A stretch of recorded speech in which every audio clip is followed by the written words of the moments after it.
File edit. Video underscore 11 underscore chapter underscore 1 txt adding more content to reach the 10,000 character target for chapter 1 old content. Morrison stood from his table with the exaggerated confidence of someone performing for an audience. His companions watched expectantly as their leader prepared to demonstrate his dominance over another perceived inferior. Sarah observed his approach with professional detachment, already 3 moves ahead in a game he didn't realize had begun. New content. Morrison stood from his table with the exaggerated confidence of someone performing for an audience. His companions watched expectantly as their leader prepared to demonstrate his dominance over another perceived inferior. Sarah observed his approach with professional detachment, already 3 moves ahead in a game he didn't realize had begun. The ambient noise and anchor's rest seemed to diminish as Morrison crossed the scarred wooden floor, his combat boots creating a deliberate rhythm against the planks. Other patrons sensed the shift in atmosphere, conversations becoming more subdued as attention focused on the unfolding drama. Tommy polished glasses behind the bar with increased intensity, his experienced eyes tracking the Marine's movement while calculating intervention strategies. Sarah's peripheral vision cataloged the positions of Morrison's 3 companions, noting how they shifted in their chairs to maintain visual contact with their leader's performance. Their expressions mixed anticipation with the particular eagerness that came from witnessing someone else become the target of their group's aggression. She recognized the pack mentality that transformed individual soldiers into something more dangerous and less predictable than their separate personalities might suggest. Morrison reached Sarah's table with the swagger of a man accustomed to getting his way through intimidation and rank. He planted his hands on the scarred wooden surface and leaned forward slightly, creating an aggressive posture designed to establish dominance through physical proximity. His cologne carried the sharp chemical scent of something expensive but applied too liberally, mixing unpleasantly with the beer on his breath and the lingering odor of cigarette smoke embedded in his uniform. "Evening there, Miss," Morrison said, his voice carrying the false friendliness that preceded most predatory encounters. His companions had shifted their chairs to maintain visual contact with the interaction, creating an audience that would amplify both his potential triumph and any possible humiliation. "Don't think I've seen you in here before. You new to the area, or just slumming it with us military types tonight?" Sarah looked up from her nearly empty Corona bottle, meeting Morrison's gaze with the kind of steady eye contact that most civilians found uncomfortable to maintain. Her expression remained neutral, neither welcoming nor hostile, simply present and alert in a way that suggested complete awareness of her surroundings and the dynamics at play. "Just enjoying a quiet drink," Sarah replied, her voice carrying a subtle authority that Morrison failed to recognize beneath her polite tone. Her words emerged with precise articulation, each syllable delivered with the kind of controlled projection that came from years of briefing rooms and command situations. "Thanks for asking." Morrison interpreted her restraint as weakness, his smile widening as he settled into what he assumed would be an easy conquest. His body language became more aggressive as he pulled out the chair across from her and sat down without invitation, claiming territory through sheer audacity. "Mind if I join you then?" Morrison continued, already occupying the space before Sarah could respond. "Name's Jake Morrison, Lance Corporal, United States Marine Corps. Just got back from my 2nd deployment to Afghanistan, so I know a thing or two about what real sacrifice looks like." Behind the bar, Tommy's movements became more deliberate as he focused his attention on the developing situation. His years of naval service had taught him to read personnel interactions with tactical precision, and something about the woman's bearing triggered recognition patterns he couldn't quite identify. The way she held her shoulders, the positioning of her hands, the controlled breathing that suggested someone accustomed to high-stress environments, all combined to create an impression of familiarity that nagged at his consciousness. Sarah acknowledged Morrison's introduction with a slight nod, neither encouraging his attention nor directly challenging his presumptuous behavior. Her fingers remained relaxed around her beer bottle, but Tommy noticed how she maintained perfect awareness of its potential as an improvised weapon while appearing completely casual in her grip. "That must have been difficult," Sarah said, her response carrying genuine respect for combat service while carefully avoiding any personal details about her own background. I'm sure you and your men performed admirably under challenging conditions. Morrison's chest puffed slightly at what he interpreted as admiration from an attractive civilian woman. His assumption that she represented a typical bar patron seeking military excitement clouded his ability to detect the professional assessment taking place behind her calm exterior. "Oh, we definitely held our own over there," Morrison boasted, launching into a rehearsed narrative about firefights and tactical operations that grew more dramatic with each telling. Most civilians can't really understand what it's like to face real danger, to have lives depending on your decisions in life or death situations. It takes a special kind of person to handle that pressure. Sarah's jaw tightened almost imperceptibly as Morrison continued his monologue, describing combat scenarios with the enthusiasm of someone who had experienced enough action to feel superior, but not enough to develop genuine humility about warfare's complexities. His casual dismissal of civilian capabilities revealed the kind of narrow worldview that often developed in junior personnel who had seen limited deployment experience. "I imagine it requires significant training and mental preparation," Sarah replied carefully, her words carrying subtle undertones that suggested more familiarity with military operations than Morrison's ego allowed him to recognize. The ability to maintain composure under extreme stress isn't something everyone possesses. Tommy moved closer to Sarah's table under the pretense of clearing nearby surfaces, his trained ear catching conversational nuances that triggered deeper recognition. Something about her vocabulary choices, her understanding of military terminology, and her controlled responses suggested background knowledge that extended far beyond casual civilian exposure to military culture. Morrison's three companions approached the table with the confident swagger of young warriors supporting their pack leader. They arranged themselves in a loose semicircle that effectively surrounded Sarah's position while maintaining the appearance of casual social interaction. Their presence transformed the dynamic from individual harassment to group intimidation, a tactical escalation that Sarah cataloged with professional detachment. "Hey Jake, who's your new friend?" called out Corporal Danny Reeves, a stocky redhead from Texas whose accent carried the particular drawl of someone trying to sound more intimidating than his natural speaking voice suggested. "She doesn't look like the usual type that hangs around military bars." Sarah's eyes tracked each man's position, noting their spacing, dominant hands, visible weapons, and potential blind spots with the automatic assessment of someone trained in threat evaluation. Her breathing remained steady and controlled, but her muscle tension shifted subtly as she prepared for potential physical confrontation while maintaining her civilian cover. Morrison paused dramatically, realizing he had never actually asked for Sarah's name. "Sorry, sweetheart. Got so caught up in telling you about real military service that I forgot to ask what to call you." "Sarah," she replied simply, offering only her first name while observing how Morrison's companions positioned themselves to block potential exit routes. Their tactical formation revealed training, but also inexperience with the kind of close-quarters combat that her background had made second nature. "Sarah," Morrison repeated, testing the name as if evaluating its suitability for his purposes. "Pretty name for a pretty lady. So Sarah, what brings you to a place like this? Most civilian women don't really appreciate the warrior culture we've got going on here." The condescension in Morrison's tone became more pronounced as his audience encouraged his performance. His assumption that she represented easy prey blinded him to the subtle signs of military bearing that Tommy was beginning to recognize more clearly with each passing moment. "I enjoy observing different social dynamics," Sarah answered truthfully, though her words carried meanings that Morrison lacked the sophistication to interpret. Military establishments often provide interesting insights into human behavior under stress. Morrison laughed loudly, slapping the table with enough force to make Sarah's beer bottle jump slightly. His companions joined in the laughter, creating a wall of aggressive noise designed to intimidate and isolate their target.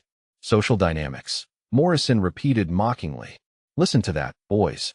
We've got ourselves a college girl here trying to study us like we're some kind of science experiment. Tell me, Sarah, what's your major? Psychology? Sociology? Women's studies, maybe?" Sarah's expression remained neutral despite Morrison's increasingly insulting tone. Her training had exposed her to far more sophisticated psychological operations than anything these junior Marines could conceive, but she recognized the escalating danger in their group behavior. "I work in organizational management," Sarah replied, choosing words that were technically accurate while revealing nothing about her actual responsibilities. "My job involves analyzing team dynamics and operational efficiency in high-stress environments." Behind the bar, Tommy's recognition suddenly clicked into place. The way she spoke about military operations, her complete comfort in an aggressive environment, her tactical awareness of spatial relationships, all combined with her physical bearing to create a profile he had encountered countless times during his naval career. This woman wasn't just familiar with military culture. She was military, and likely at a rank that would make Morrison's harassment a career-ending mistake. Morrison leaned closer to Sarah, invading her personal space with deliberate aggression. His breath carried the sour mixture of beer and poor dental hygiene as he spoke directly into her face. "Organizational management, huh?" Morrison said, his voice dropping to what he probably considered a seductive whisper. "I bet I could teach you some things about managing men that you won't find in any textbook. Military guys need special handling, if you know what I mean." Sarah's left hand shifted position slightly, her fingers adjusting their grip on the beer bottle in a way that would allow for immediate weaponization if Morrison's behavior crossed the line into physical assault. Her peripheral vision tracked the positions of his companions while calculating response strategies for multiple threat scenarios. "I appreciate the offer," Sarah said calmly, "but I have extensive experience working with military personnel at all levels. I find that most professionals respond well to clear communication and mutual respect." Morrison's face flushed slightly at what he interpreted as rejection disguised as superiority. His companions sensed the shift in his mood, their own postures becoming more aggressive as they prepared to support whatever escalation their leader might choose to pursue. "Extensive experience," Morrison repeated, his voice taking on a harder edge. "Let me guess, you've dated a few jarheads, and now you think you understand military culture. Maybe had some boyfriends who told you war stories over candlelit dinners." Sarah's eyes hardened almost imperceptibly as Morrison's assumptions revealed the depth of his ignorance about her actual background. She maintained her civilian cover while carefully modulating her response to avoid triggering recognition of her true status. "My experience comes from professional environments rather than personal relationships," Sarah replied, her tone carrying subtle warning signals that Morrison's ego prevented him from detecting. "I've found that assumptions about someone's background often prove incorrect." Tommy moved closer to the table, his instincts screaming that this situation was developing beyond what Morrison understood. He had served long enough to recognize when junior personnel were about to make catastrophic errors in judgment, and every indicator suggested this woman represented exactly that kind of mistake. Morrison stood abruptly, his chair scraping loudly against the wooden floor as he positioned himself to loom over Sarah's seated form. His companions closed ranks slightly, tightening their semicircle to create more obvious intimidation pressure. "You know what I think," Morrison announced loudly enough for surrounding tables to hear clearly. "I think you're just another civilian groupie who comes to military bars hoping to snag yourself a real warrior. Problem is, you've got too much attitude for someone who's never faced real danger." Sarah remained seated, but her posture shifted subtly into a position that would allow for rapid movement in any direction. Her training had taught her to de-escalate situations whenever possible, but also to prepare for violence when verbal resolution became impossible. "I think there might be some misunderstanding here," Sarah said, her voice maintaining professional calm while carrying undertones of authority that should have warned Morrison about the dangerous territory he was entering. "Perhaps we should end this conversation before it becomes unpleasant for everyone involved." Morrison interpreted her attempt at de-escalation as weakness, his confidence growing as he prepared to assert dominance through physical intimidation. The crowd's attention had focused entirely on their table, creating the audience that would amplify whatever victory he thought he was about to achieve. "Unpleasant," Morrison laughed harshly.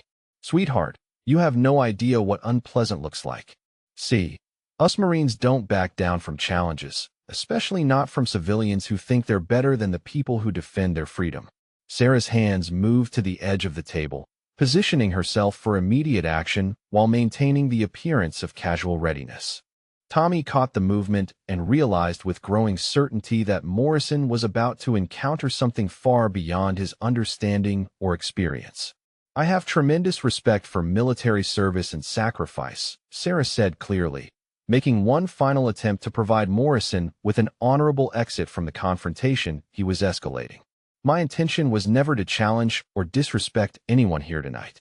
Morrison leaned down until his face was inches from Sarah's, his breath hot and aggressive as he spoke with deliberate menace. "Then maybe you should show that respect by listening when a real warrior tries to educate you about how things work in the real world," Morrison growled. "Time for you to learn some manners about talking to your betters." Sarah met his gaze steadily, her expression remaining calm despite the obvious threat in Morrison's posture and tone. Behind her controlled exterior, tactical assessments flowed through her consciousness with practiced efficiency, calculating angles, distances, and response options with the automatic precision of extensive training. "I understand your perspective," Sarah replied quietly, her words carrying a finality that Morrison failed to recognize as his last opportunity to withdraw from the precipice he was approaching. "However, I believe it's time for me to leave." She began to stand from her chair, moving with fluid grace that should have alerted any experienced combatant to her physical capabilities. Morrison, however, interpreted her movement as submission or retreat, exactly the response his ego needed to complete his domination display.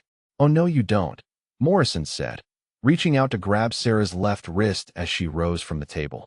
His fingers closed around her arm with enough pressure to leave marks, crossing the critical boundary from verbal harassment into physical assault. Nobody walks away from Jake Morrison without permission. The moment Morrison's hand made contact, Sarah's entire demeanor shifted with subtle but unmistakable intensity.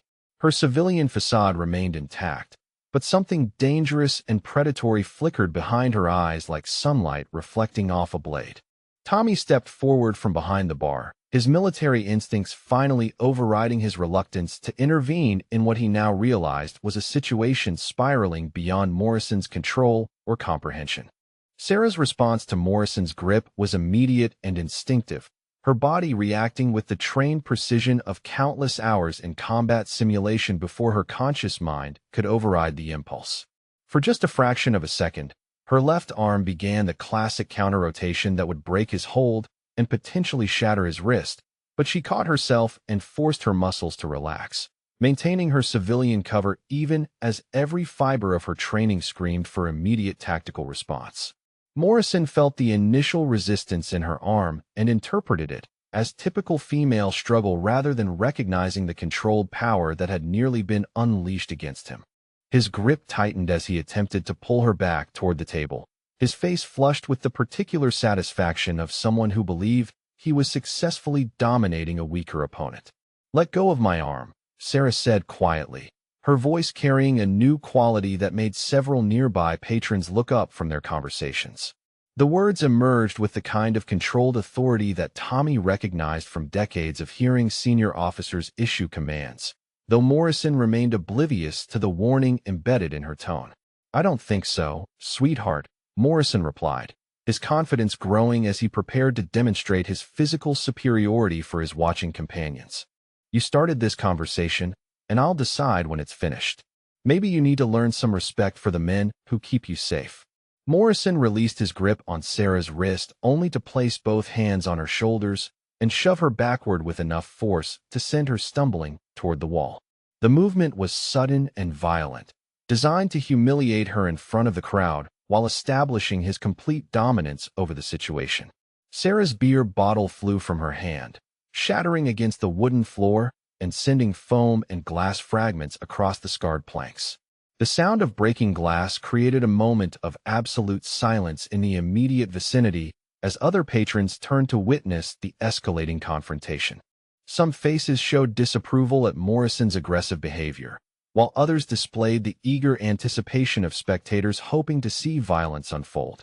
The younger Marines at surrounding tables began gravitating toward the action, their voices rising with encouragement for their fellow jarhead. Sarah caught her balance against the wall with fluid grace that should have alerted any trained observer to her physical capabilities. Her body moved with the controlled precision of someone accustomed to recovering from far more serious attacks, her center of gravity automatically adjusting to maintain stability despite the unexpected impact. Tommy noticed how her feet positioned themselves for optimal leverage and movement, recognizing the subtle signs of advanced combat training. Instead of showing fear or submission, Sarah straightened slowly and faced Morrison with the same calm expression she had maintained throughout their interaction.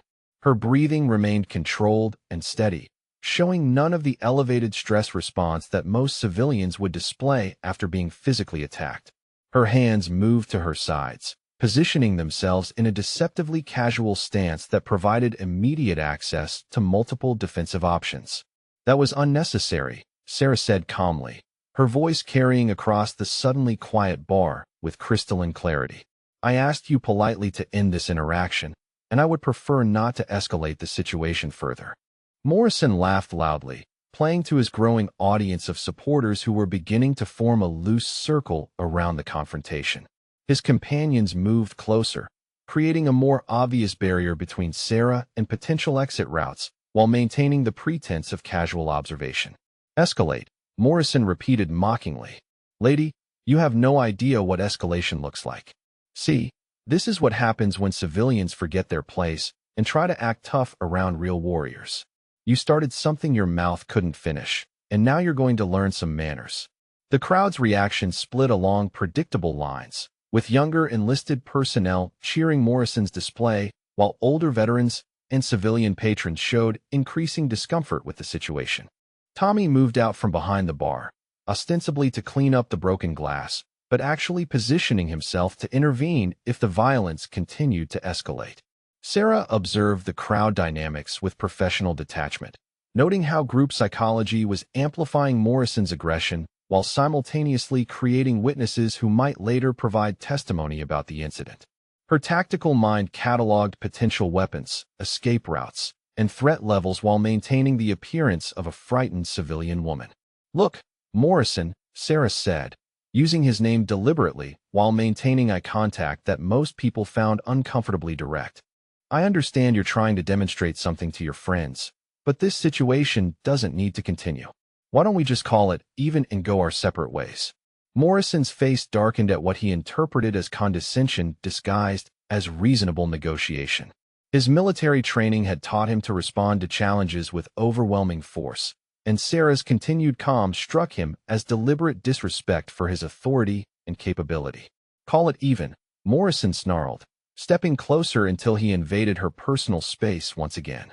"You think you can waltz into our bar, act like you're better than us, and then just walk away when things get real? That's not how this works, princess. You wanted to see how military men behave, so now you get the full experience." Sarah's peripheral vision tracked the positions of Morrison's three companions, noting how they had spread out to create overlapping fields of observation while preventing her from moving toward any of the bar's exits. Their formation revealed tactical awareness, but also inexperience with the kind of close-quarters combat that could develop in confined spaces. "I never intended any disrespect," Sarah replied, making one final attempt at de-escalation while simultaneously preparing for the physical confrontation that seemed increasingly inevitable. "My goal was simply to enjoy a quiet drink, not to challenge anyone's authority or capabilities." Morrison reached out and grabbed her left shoulder with his right hand, his fingers digging into her collarbone with enough pressure to cause pain in most people. His intention was clearly to physically control her movement while demonstrating his superior strength to the watching crowd. "Too late for apologies now, sweetheart," Morrison growled. "You made your choice when you decided to act tough. Time to show everyone what happens to civilians who forget their place around real Marines." Sarah's response to the shoulder grab was immediate and perfectly controlled, her body moving with the fluid precision of extensive training while maintaining the appearance of natural reflexes. She shifted her weight slightly, rotating her torso just enough to reduce the leverage of Morrison's grip while positioning herself for potential counteraction. The movement was so subtle that most observers missed its tactical significance, but Tommy caught the professional quality of her response and felt his suspicions crystallize into certainty. This woman wasn't just familiar with military culture. She was active military, and likely at a rank that would make Morrison's assault a criminal offense with severe consequences. "Please remove your hand," Sarah said clearly, her voice carrying authority that seemed to emerge from nowhere despite her civilian appearance. "You're creating a situation that could have serious consequences for everyone involved." Morrison's grip tightened as he prepared to escalate his physical dominance, but something in Sarah's tone made several nearby patrons step back instinctively. Her words carried the unmistakable quality of command authority, though Morrison's ego prevented him from recognizing the warning he was receiving. "Consequences," Morrison laughed harshly. "The only consequences here are for mouthy civilians who don't show proper respect. Maybe I should teach you exactly what Marines are capable of when we stop being polite." Sarah's expression remained neutral, but Tommy noticed how her stance shifted almost imperceptibly into what he recognized as a combat-ready position. Her weight distribution changed subtly, her hands relaxed into positions that would allow immediate action, and her breathing pattern altered to support explosive movement. Corporal Reeves and the other Marines moved closer, sensing that their leader was building towards some kind of dramatic conclusion to his domination display. Their voices rose with encouragement and crude suggestions about how Morrison should handle his civilian problem, creating an atmosphere of mob mentality that made rational resolution increasingly unlikely. "You know what I think?" Morrison announced loudly enough for the entire bar to hear. "I think you need a reminder about how things work between military personnel and the civilians we protect. Maybe a little attitude adjustment would help you remember your place." Morrison released his grip on Sarah's shoulder only to plant both hands on her chest and shove her backward with significantly more force than his previous attack. The movement was designed to send her crashing into the wall behind her, potentially causing injury while demonstrating his complete physical dominance over someone he considered helpless. Sarah's response revealed the first clear glimpse of her true capabilities as she absorbed the impact with professional technique, her body moving with controlled precision that transformed potentially damaging force into manageable energy distribution. Instead of crashing helplessly into the wall, she flowed backward like water, her feet maintaining perfect balance while her torso rotated to dissipate the kinetic energy safely. The crowd gasped collectively as Sarah remained upright and composed despite Morrison's violent assault, her civilian facade beginning to crack as trained reflexes overrode her attempts at maintaining cover. Several veterans in the audience recognized something familiar in her movement patterns, though they couldn't immediately identify what seemed significant about her response. Morrison's confidence faltered slightly as his attack failed to produce the dramatic result he had expected, but his ego demanded escalation rather than retreat. His companions urged him forward with increasingly aggressive encouragement, their mob mentality preventing rational assessment of the developing situation. "Get her down, Jake," called out Private Martinez from the crowd. "Show her what happens when civilians get uppity with real warriors. Make her apologize for disrespecting the Corps." Sarah straightened slowly, her eyes never leaving Morrison's face as she evaluated his emotional state and predicted his likely next action. Her training had exposed her to far more dangerous opponents than drunk Marines, but the public nature of this confrontation created complications that required careful navigation. "Morrison," Sarah said quietly, her voice carrying across the suddenly silent bar with unmistakable authority. "You need to stop this before someone gets seriously hurt. This situation is escalating beyond what you can control, and the consequences will be permanent." Her words carried undertones that made Tommy step closer, recognizing the kind of warning that senior officers gave to subordinates who were about to make career-ending mistakes. Something about her phrasing and tone suggested familiarity with military justice and disciplinary procedures that extended far beyond civilian knowledge. Morrison interpreted her warning as fear disguised as threats, his alcohol-impaired judgment preventing him from recognizing the professional assessment behind her calm exterior. His face flushed with renewed confidence as he prepared for what he believed would be the final demonstration of his superiority. "The only person getting hurt here is you, Princess," Morrison snarled, his hands clenching into fists as he prepared to escalate from shoving to actual striking. "You wanted to see how military men handle problems, so now you get the full treatment. Hope you're ready for some real education." Sarah's posture shifted subtly but unmistakably into a combat stance, her feet finding optimal positioning while her hands moved into defensive readiness. The change was so smooth and professional that several experienced veterans in the crowd finally recognized what they were witnessing, their expressions shifting from entertainment to concern as they realized Morrison was about to engage someone with legitimate combat training. Tommy abandoned all pretense of cleaning duties and moved directly toward the confrontation, his bartender's authority finally overriding his reluctance to intervene in military personnel disputes. His trained eye could see the disaster approaching with crystalline clarity, though he doubted his ability to prevent Morrison from making the catastrophic mistake that seemed increasingly inevitable. "Last warning, Morrison," Sarah said clearly, her civilian mask finally slipping to reveal the steel underneath. "Walk away now, and we can both forget this happened. Continue down this path, and you'll face consequences that you're not prepared to handle." Morrison's response was immediate and violent, his right fist swinging towards Sarah's face in a haymaker punch designed to end the confrontation through overwhelming force. His technique revealed adequate training but limited real combat experience, his telegraphed attack providing multiple opportunities for defensive response. Sarah's reaction was instantaneous and devastating in its controlled precision, her body moving with the fluid efficiency of extensive training as she shifted inside Morrison's punch and caught his extended arm in a textbook restraint hold. The movement happened so quickly that most observers missed the technical details, seeing only that Morrison's attack had somehow resulted in him being completely controlled by someone he had assumed was helpless. The bar erupted in shocked silence as the reality of the situation became impossible to ignore. Morrison's confident assault transformed into helpless immobilization by techniques that screamed military training at the highest levels.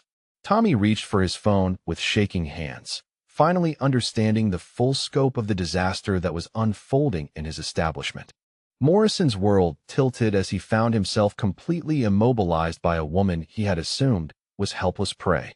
His right arm was locked in a restraint hold that rendered him unable to move without causing himself significant pain, while his left arm hung uselessly at his side. The casual efficiency of Sarah's defensive technique sent shock waves through his alcohol-clouded consciousness as he struggled to understand how his guaranteed victory had transformed into humiliating defeat. The bar's atmosphere shifted dramatically as patrons processed what they had just witnessed. Morrison's confident assault had been neutralized so quickly that many observers questioned whether they had correctly interpreted the sequence of events. Sarah maintained her grip with professional precision, applying just enough pressure to control Morrison's movement without causing permanent damage, her face showing the calm concentration of someone executing well-rehearsed procedures. "What the hell?" Morrison gasped, his voice strained by the awkward angle at which Sarah held his arm. His companions stared in stunned disbelief as their leader struggled futilely against restraints that seemed to tighten whenever he attempted to break free. "Let me go, you crazy bitch. You don't know who you're messing with." Sarah's expression remained neutral as she maintained control over Morrison's position, her grip adjusting automatically to compensate for his attempts at escape. Her training had taught her to end confrontations quickly and decisively, but the public nature of this incident required careful management to avoid revealing more about her capabilities than absolutely necessary.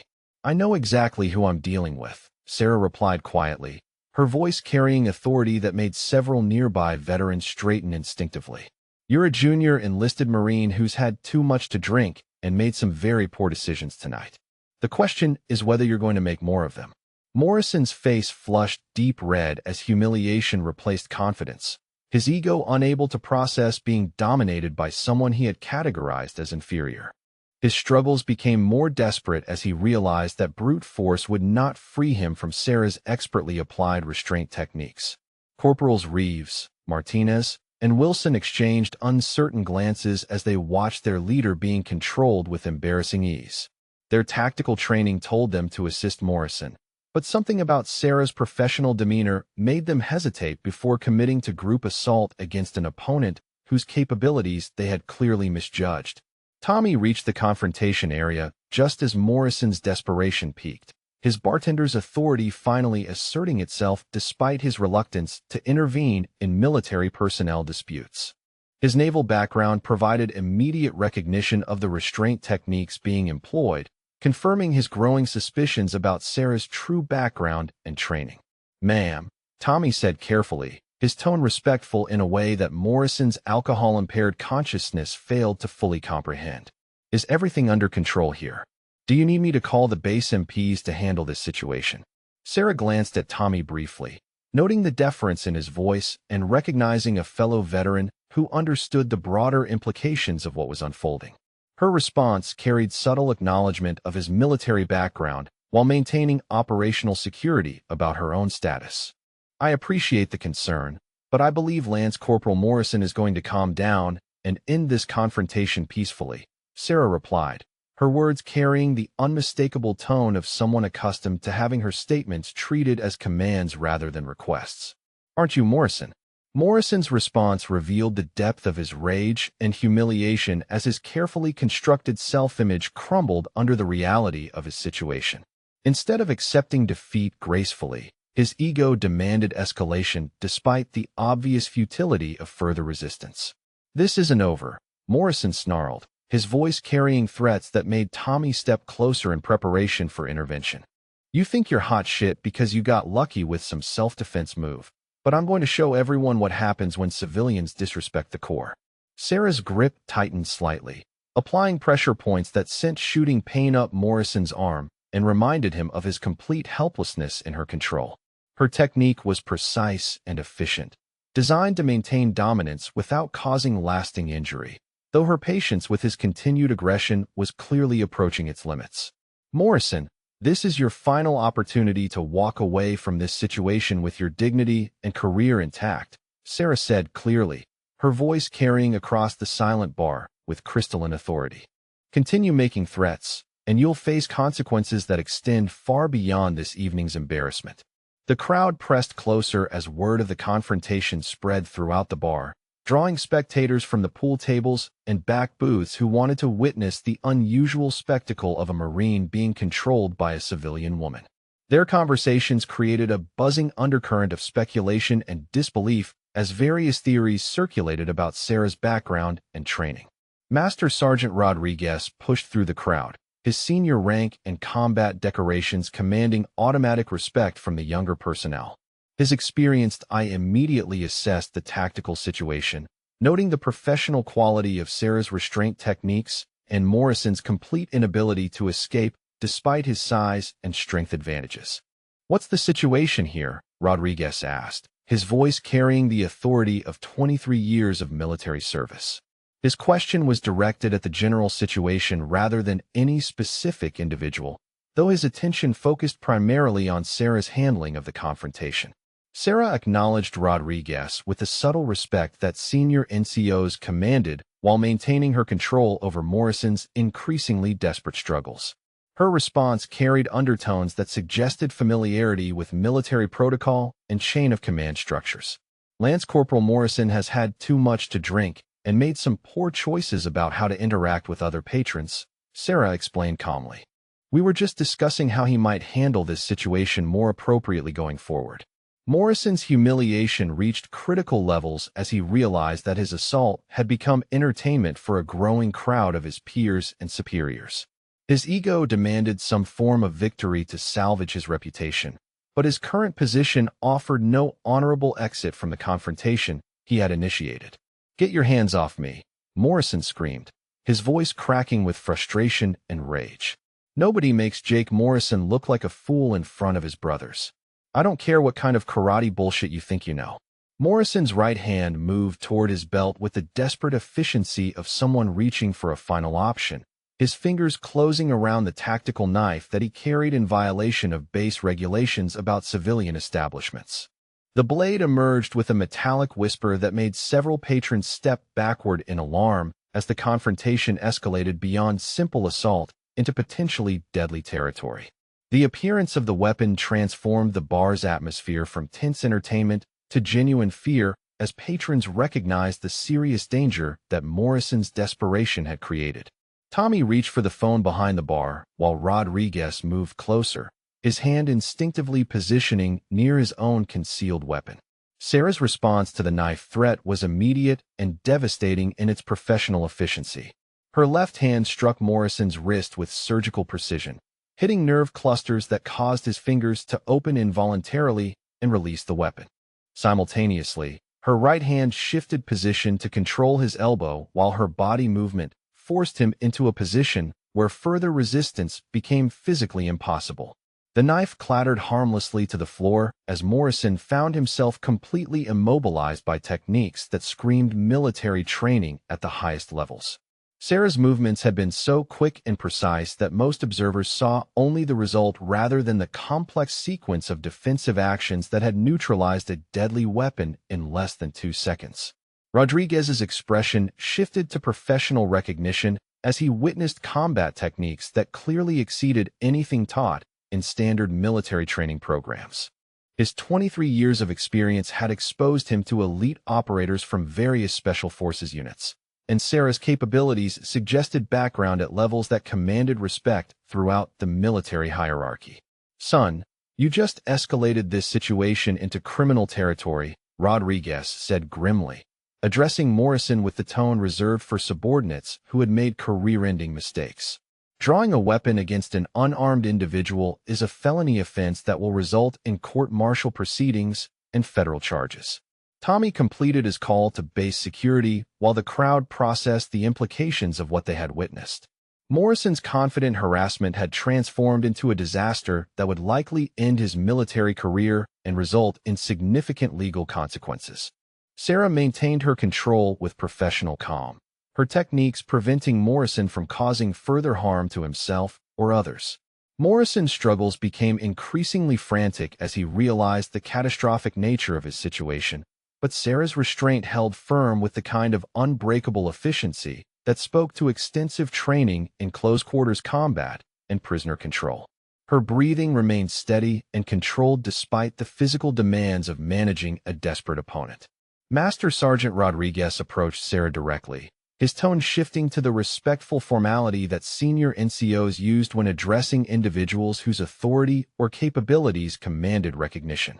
His experienced eye had cataloged enough details to form conclusions about her background that demanded immediate reassessment of the entire situation. "Ma'am, if you don't mind me asking, what's your background and training?" Rodriguez inquired carefully.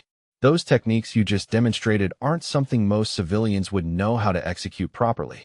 Sarah met Rodriguez's gaze steadily, recognizing a professional soldier who deserved honest communication while maintaining operational security about her specific assignment and clearance level. Her response carried the subtle authority that marked interactions between military personnel of significant rank and experience. "I work in organizational management for the Department of Defense," Sarah replied, choosing words that were technically accurate while revealing nothing about her actual operational responsibilities. "My position requires familiarity with various security and personnel management procedures." Rodriguez's expression showed growing understanding as he processed Sarah's carefully worded explanation and observed the continued efficiency of her restraint techniques. His military experience had taught him to recognize evasive answers that actually provided significant information about someone's true status and capabilities. Morrison's desperation reached new heights as he overheard fragments of conversation that suggested Sarah represented something far more dangerous than the civilian victim he had targeted. His struggles intensified as panic replaced rage, though Sarah's professional restraint prevented any possibility of escape or renewed attack. "Base security will be here within minutes," Tommy announced from behind the bar, his voice carrying relief that proper authorities would soon take control of a situation that had escalated far beyond normal bar confrontations. Rodriguez nodded acknowledgement while maintaining his assessment of Sarah's handling of the detained Marine.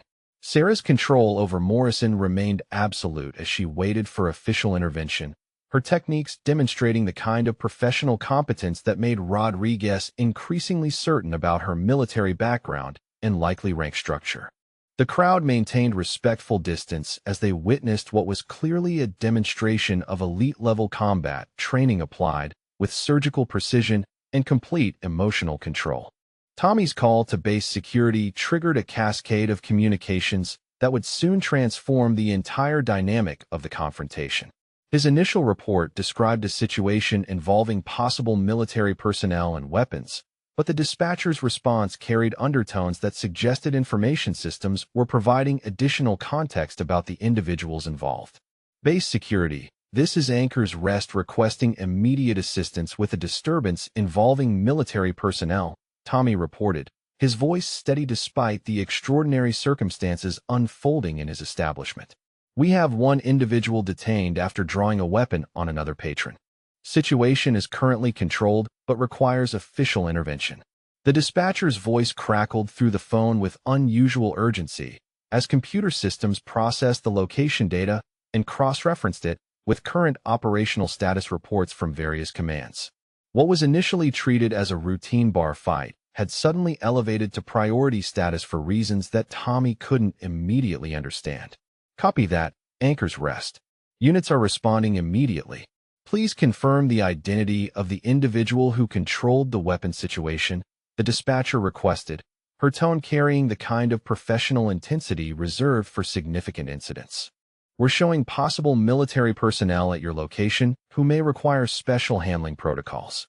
Tommy glanced at Sarah, who maintained her professional restraint over Morrison while monitoring the developing situation with obvious awareness of its broader implications. Her calm competence in handling what could have been a deadly confrontation suggested training that extended far beyond civilian self-defense classes.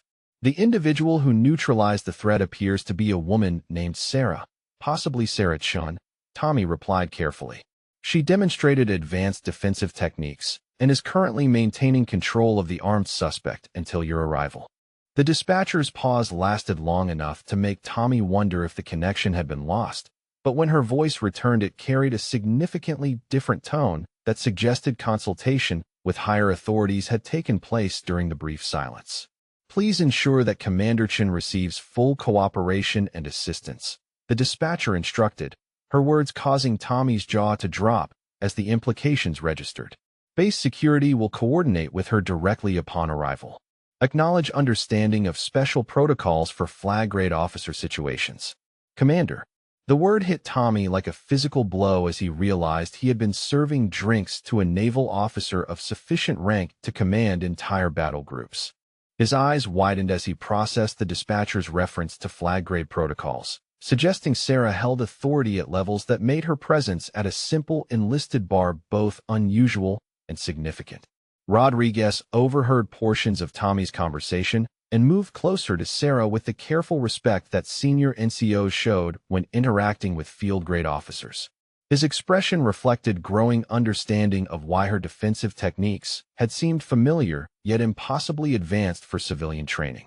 Ma'am, if I may, Rodriguez said quietly, his tone shifting to the formal deference required when addressing superior officers. It appears base security has additional information about this situation that changes the context significantly. Sarah acknowledged Rodriguez with the subtle nod that experienced officers use to communicate with reliable senior enlisted personnel, her attention remaining focused on Morrison's increasingly frantic struggles. Her professional demeanor never wavered despite the obvious complications that official recognition would create for her evening plans. Master Sergeant Rodriguez, I appreciate your assistance in maintaining order during this incident, Sarah replied, her words carrying the unmistakable authority of command presence. Lance Corporal Morrison will face appropriate consequences through proper military justice channels. Morrison's world collapsed further as fragments of conversation reached his alcohol-impaired consciousness, and he began processing the catastrophic nature of his situation. The woman he had targeted as helpless prey was apparently a high-ranking naval officer whose authority extended far beyond his understanding or experience. Commander, Morrison whispered, his voice breaking as the full scope of his mistake became clear. His struggles ceased as shock replaced desperation, leaving him hanging limply in Sarah's restraint while his mind raced through the implications of assaulting a superior officer. The bar's atmosphere transformed as word spread through the crowd about Sarah's actual identity and rank. Conversations dropped to respectful whispers as patrons processed the extraordinary circumstances that had unfolded before their eyes. Several junior enlisted personnel began positioning themselves at attention despite the informal setting. Sarah's radio, which she carried in a discreet pocket despite her civilian attire, suddenly crackled to life with an encrypted communication that made everyone within earshot freeze with recognition. The voice belonged to someone whose authority commanded immediate attention throughout the military hierarchy. Shark 6, this is Neptune Control. The transmission began, using call signs that made Rodriguez's eyes widen with understanding. We're tracking your location and have units en route for immediate coordination. Please confirm operational status and any requirements for tactical support. Sarah's response demonstrated her comfort with high-level communications as she keyed the radio with practiced efficiency, her words carrying the calm professionalism expected from senior commanders managing complex situations. Neptune Control, this is Shark 6. Situation is contained with one individual secured pending MP arrival.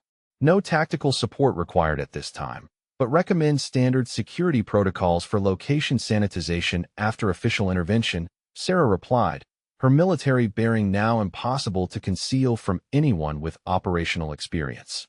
The crowd pressed backward as the reality of Sarah's status became undeniable. Her casual use of encrypted communications and tactical terminology revealed connections to operational commands that extended far beyond normal military administration. Morrison's companions stared in horror as they realized their friend had assaulted someone whose authority could destroy their careers with a single report. Corporal Reeves stepped forward hesitantly, his face pale with the understanding that he had participated in harassing a flag-grade officer whose reaction could have resulted in immediate arrest for all involved. His voice shook as he attempted to salvage what remained of their military futures. Commander Chun, ma'am, Reeves stammered, his words coming out in a rush of desperate apology. We had no idea about your rank or position. Lance Corporal Morrison was drinking heavily tonight, and his behavior doesn't represent the values of the Marine Corps. We deeply regret this entire situation. Sarah observed Morrison's companions with the professional assessment that senior officers applied to personnel evaluation situations, noting their genuine distress and obvious understanding of the consequences they faced. Her response carried the measured authority of someone accustomed to handling disciplinary matters at the highest levels. Corporal Reeves, your group's behavior tonight demonstrates serious failures in judgment and adherence to military standards, Sarah said clearly, her words carrying across the silent bar with unmistakable authority. However, your immediate recognition of the situation and appropriate response will be noted in my report. Morrison began hyperventilating as the full magnitude of his actions settled into his consciousness, his career aspirations crumbling as he imagined the court-martial proceedings and federal charges that awaited him. His attempts at speech emerged as incomprehensible babbling mixed with desperate pleas for forgiveness. Base security vehicles pulled into the parking lot outside, their emergency lights casting red and blue shadows through the bar's windows. The arriving MPs would soon take official control of the situation, but Sarah's identity had already transformed Morrison's harassment into a career-ending catastrophe that would follow him for the rest of his life. Two SEALs who had been maintaining low profiles at a corner table finally abandoned their operational security and approached Sarah with the respectful recognition that elite operators showed their commanding officers. Their presence confirmed what Rodriguez had begun to suspect about her role in Special Operations Commands. Commander, Petty Officer Martinez said quietly, his voice carrying the distinctive respect that special warfare personnel showed to proven leaders. SEAL Team Assignments. Team 5 is prepared to provide any assistance you might require during this incident.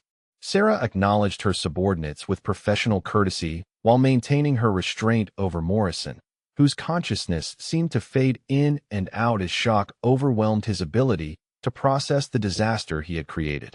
The bar's atmosphere had shifted from entertainment to solemn recognition of witnessing military justice in action. Petty Officer Martinez, I appreciate Team 5's readiness, but this situation will be handled through standard MP procedures, Sarah replied calmly. Please ensure that operational security protocols are maintained regarding tonight's events. Tommy moved closer to Sarah with newfound respect, his understanding of her background now complete as he processed the implications of her presence in his establishment. His voice carried the deference that retired enlisted personnel showed to senior officers whose authority commanded institutional respect. "Commander Chun, ma'am, everything tonight is on the house," Tommy said firmly, his tone allowing no argument. "It's been an honor having you in my establishment, and I apologize for the disrespectful behavior you encountered here." The MPs entered the bar with professional efficiency, immediately identifying Sarah through radio communications and approaching with the formal respect required for flag-grade officers. Their arrival marked the beginning of official procedures that would transform Morrison's evening of harassment into a permanent black mark on his military record and civilian criminal history. The lead MP, Staff Sergeant Williams, approached Sarah with the crisp professionalism that military police reserved for interactions with senior officers. His radio chatter had already confirmed her identity through multiple command channels, transforming what began as a routine disturbance call into a high-priority incident involving flag-grade personnel. "Commander Chun, ma'am," Staff Sergeant Williams said with appropriate formality, his posture shifting to attention as he addressed her directly. "I'm Staff Sergeant Williams, Base Security. We're prepared to take custody of Lance Corporal Morrison and handle all subsequent procedures. Do you require medical attention or have any immediate operational concerns?" Sarah maintained her professional restraint over Morrison while transferring custody to the MPs with practiced efficiency. Her movements remained controlled and authoritative as she briefed Williams on the sequence of events, her words carrying the precise detail expected from senior commanders documenting incidents for official records. Staff Sergeant Williams, Lance Corporal Morrison initiated unwanted contact, escalated to physical assault, and drew a concealed weapon when his advances were rejected, Sarah reported clearly. "I've maintained control using minimum necessary force. He'll require evaluation for alcohol impairment and psychological assessment given his extreme escalation patterns." Williams nodded grimly as he processed Sarah's report and observed Morrison's condition, recognizing the professionalism with which she had handled a potentially deadly situation. His colleagues moved efficiently to secure Morrison while maintaining the respectful demeanor required when operating in the presence of command authority. Morrison's transfer from Sarah's restraint to official custody marked the beginning of legal procedures that would follow him through court-martial proceedings and into civilian criminal justice systems. His alcohol-impaired consciousness provided only fragments of understanding about the catastrophic consequences flowing from his harassment of someone he had assumed was helpless prey. As the MPs secured Morrison with professional restraints, his desperate pleas for forgiveness created a pathetic contrast to the confident aggression he had displayed earlier in the evening. His companions watched in horrified silence as their friend was processed for charges that would end his military career and likely result in federal prison time. "Commander Chun, please," Morrison babbled desperately. "I didn't know who you were. I was drinking. I made a mistake. Please don't let this destroy my career. I've got family depending on my military benefits. This was all just a misunderstanding." Sarah observed Morrison's desperate appeals with the professional detachment that senior officers applied to disciplinary situations, recognizing the familiar pattern of personnel who sought to minimize consequences after making catastrophic decisions. Her response carried the measured authority of someone accustomed to holding subordinates accountable for their actions. "Lance Corporal Morrison, your behavior tonight violated multiple articles of the Uniform Code of Military Justice, including assault on a superior officer and drawing a weapon against an unarmed individual," Sarah said clearly. "These actions have consequences that extend far beyond military discipline into federal criminal territory." Master Sergeant Rodriguez approached Sarah as the MPs completed their procedures, his expression reflecting both professional respect and personal admiration for her handling of an extremely dangerous situation. His 23 years of experience had exposed him to countless leadership examples, but Sarah's combination of restraint and decisive action represented textbook crisis management. "Commander Chun, if I may say so, ma'am, your response tonight exemplified everything we try to teach about appropriate escalation and professional bearing," Rodriguez said respectfully. That situation could have ended very badly for everyone involved, but your training and judgment prevented a genuine tragedy. Sarah acknowledged Rodriguez's assessment with the professional courtesy that effective officers showed to experienced senior enlisted personnel, recognizing his role in maintaining order during the incident's most dangerous moments. Her response carried appreciation for his support without diminishing the seriousness of the overall situation. Master Sergeant Rodriguez, your immediate recognition of the escalating threat and professional response helped contain a situation that could have resulted in serious injuries, Sarah replied formally. Your actions tonight reflect credit on your training and leadership experience. Tommy emerged from behind the bar carrying a cloth to clean up the remaining glass fragments from Sarah's broken beer bottle, his movements respectful and careful as he worked around the official procedures taking place in his establishment. His understanding of military hierarchy had been dramatically enhanced by witnessing command authority in action. Commander Chen, ma'am, I want to personally apologize for the hostile environment you encountered here tonight, Tommy said earnestly. Anchor's Rest has always maintained respect for military personnel, and Lance Corporal Morrison's behavior violated every standard we try to uphold. Sarah's response to Tommy reflected her understanding of his position as a veteran business owner trying to serve military communities while managing the challenges inherent in establishments that served young warriors dealing with combat stress and alcohol consumption. Tommy, your establishment provides an important service to military personnel, and tonight's incident shouldn't reflect on your reputation or operations, Sarah said graciously. You handled the situation appropriately and provided valuable assistance to law enforcement when it became necessary. The crowd of patrons maintained respectful distance as official procedures concluded, their conversations focused on processing the extraordinary events they had witnessed. Many would carry stories of this evening for years, describing the night they watched a Marine assault a flag-grade officer and faced the devastating consequences of his miscalculation. Corporal Reeves and Morrison's other companions stood at respectful attention as Sarah prepared to depart, their faces showing the sobering recognition that they had narrowly avoided career-ending involvement in their friend's catastrophic mistake. Their future interactions with senior officers would carry permanent reminders of this evening's lessons. The SEALs from Team 5 approached Sarah for final coordination before her departure, their bearing reflecting the professional relationship between elite operators and their commanding officers. Their presence had provided additional context for the crowd about Sarah's role in Special Operations Commands. Commander, Petty Officer Martinez reported quietly, operational security has been maintained and Team 5 is prepared to provide escort services if required for your departure. Sarah declined the escort offer while appreciating her subordinates' readiness to provide protection, her confidence in local security arrangements reflecting trust in the professional competence of base personnel and civilian law enforcement coordination. Thank you, Petty Officer Martinez, but standard security protocols are sufficient for tonight's circumstances, Sarah replied professionally. Please ensure that Team 5's operational readiness remains focused on primary mission requirements. As Sarah collected her jacket and prepared to leave Anchor's Rest, the bar's atmosphere reflected the permanent change that her presence had created in the social dynamics among military personnel present. Morrison's harassment had been transformed into a cautionary tale about the consequences of assuming superiority based on incomplete information. Staff Sergeant Williams completed his incident documentation while coordinating with higher commands about the charges Morrison would face through court-martial proceedings.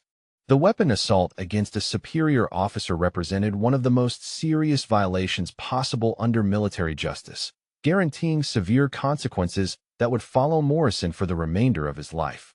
Sarah's departure from Anchor's Rest marked the conclusion of an evening that had begun as simple relaxation but evolved into a demonstration of professional competence under extreme pressure. Her calm handling of Morrison's escalating aggression had prevented potential tragedy while maintaining the dignity and authority expected from senior command personnel. The parking lot outside remained busy with official vehicles as MPs processed Morrison for transportation to base detention facilities where he would await formal charges and preliminary hearings. His military career had effectively ended the moment he drew a weapon against someone whose authority extended throughout the special operations community. Morrison's family would soon receive notification that their son and husband faced federal charges stemming from assault on a superior officer, transforming their expectations about his military future into concerns about civilian criminal consequences. The benefits and security they had counted on would disappear along with his honorable discharge status. Sarah drove away from Anchor's Rest with the same professional calm she had maintained throughout the confrontation, her evening plans disrupted, but her confidence in military justice systems intact. Morrison's harassment had been answered with appropriate consequences that would serve as warnings to others who might consider similar behavior. The base command structure would spend the following days processing reports about the incident while ensuring that Sarah's operational security remained protected despite the public nature of her intervention. Her role in special operations required careful management of exposure, even when circumstances forced her to reveal command authority. What struck you most about Sarah's story tonight? Have you ever found yourself in a situation where someone completely underestimated your abilities or background? Maybe it wasn't as dramatic as what happened at Anchor's Rest, but we all have moments when people make assumptions that turn out to be completely wrong. Drop a comment and share your experience with being underestimated, or tell me what you think about how Sarah handled Morrison's harassment. I'd love to hear your thoughts about when assumptions meet reality. Morrison's name would become a cautionary tale shared throughout junior enlisted ranks, a reminder about the importance of treating all individuals with respect regardless of apparent civilian status. His assault on Commander Sarah Chun represented the kind of catastrophic misjudgment that destroyed careers and created permanent consequences extending far beyond military service. Sarah returned to her operational duties the following morning with renewed appreciation for the professionalism displayed by Master Sergeant Rodriguez, Tommy, and the base security personnel who had supported appropriate resolution of a dangerous situation. Her confidence in military systems had been reinforced by witnessing justice served efficiently and proportionally. The Anchor's Rest would implement new policies about monitoring patron behavior and intervention protocols, using Morrison's assault as a case study in recognizing escalating aggression before it reached dangerous levels. Tommy's experience with Commander Chun had provided valuable insights into managing establishments that served diverse military populations. Morrison faced his court-martial 3 weeks later, pleading guilty to assault on a superior officer and weapons charges that resulted in dishonorable discharge and 18 months in federal prison. His military benefits were terminated, his security clearance permanently revoked, and his civilian employment prospects permanently damaged by his criminal record. Commander Sarah Chun continued leading SEAL teams throughout the Pacific Theater, her reputation enhanced among special operations personnel who had witnessed or heard accounts of her professional handling of Morrison's assault. Her calm competence under pressure had reinforced confidence in command authority throughout the elite warrior community. The evening at Anchor's Rest became legend among military personnel stationed at Coronado, a story shared during training exercises and leadership development sessions as an example of how assumptions about civilian appearance could lead to catastrophic misjudgments about actual capabilities and authority. Morrison's name lived on as a warning about the consequences of harassment and assault.